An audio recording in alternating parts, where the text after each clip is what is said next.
আসসালামু আলাইকুম dear students, dear learners. আজকে আমরা বাইনা ইয়াদাইকের আল ওয়াহদাতু সালিসা নিয়ে আলোচনা করব, তৃতীয় নম্বর ইউনিট।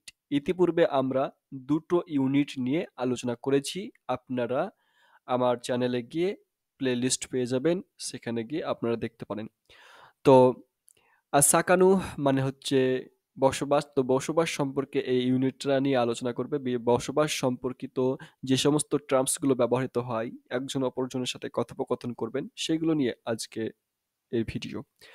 তো এখানে দেখুন, প্রথমে তো আল আল হেওয়ারুল আউয়াল, প্রথম যে কথোপকথন সেটা কি বলছে, আহমদ এবং হাসানের মধ্যে এটা একটা কথোপকথন। আসসালামু আলাইকুম।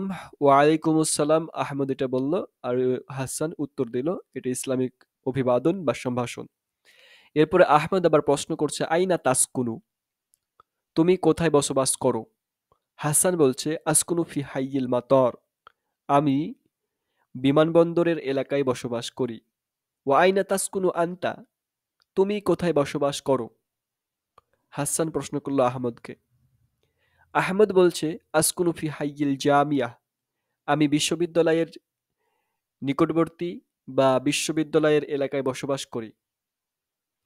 তারপরে হাসান আবার প্রশ্ন করছে, হাল তাসকুনু ফি বাইতিন, তুমি কি বাড়িতে বসবাস করো বা থাকো? আহমদ বলছে, নাআম আসকুনু ফি বাইতিন, আমি বাড়িতে থাকি বা বাড়িতে বসবাস করি।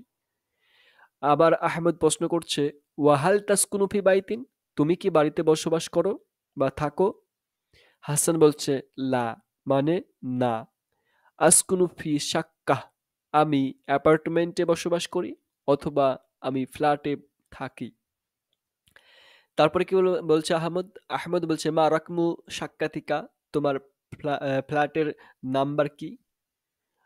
অথবা ফ্ল্যাট বলতে পারেন এখানে, কিংবা অ্যাপার্টমেন্ট বলতে পারেন।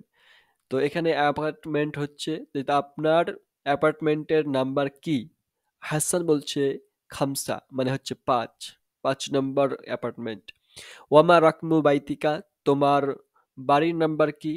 আহমদ বলছে, তিসআ, মানে হচ্ছে 9। তো এই হচ্ছে আল হেওয়ারুল আউয়াল, যে প্রথম থার্ড ইউনিটের, এটা কমপ্লিট হলো। এরপর চলে যাব আমরা আল মুফরাদাত। মুফরাদাত মানে কিছু টার্মস ব্যবহৃত হয়, সেগুলো এখানে উল্লেখ করা হয়েছে। এখানে বাইতুন, বাইতুন মানে হচ্ছে বাড়ি। শাক্কা, শাক্কা মানে হচ্ছে অ্যাপার্টমেন্ট বা ফ্ল্যাট। রকমুন, রকমুন মানে হচ্ছে নাম্বার বা সংখ্যা। তারপরে আসছে হাইয়ুন। হাইয়ুন মানে হচ্ছে আপনার কোনো এলাকা বা চত্বর বলতে পারেন, বা প্রতিবেশী। ওকে। ইয়াসকুনু মানে হচ্ছে বসবাস করা। ইয়াসকুনু মানে হচ্ছে বসবাস করা। লা, লা মানে হচ্ছে না। আল মাতর, আল মাতর মানে হচ্ছে বিমানবন্দর। আল জামিয়া, আল জামিয়া মানে হচ্ছে বিশ্ববিদ্যালয় বা ইউনিভার্সিটি।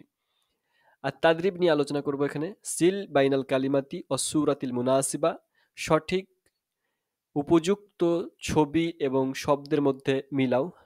তাহলে এখানে দেখুন, এটা হচ্ছে হাইয়ুন, তার জন্য আমরা এখানে হাইয়ুন মিলিয়ে দিব। ওকে, এটা হচ্ছে এলাকা বা একটা চত্বর বলতে পারেন। ওকে।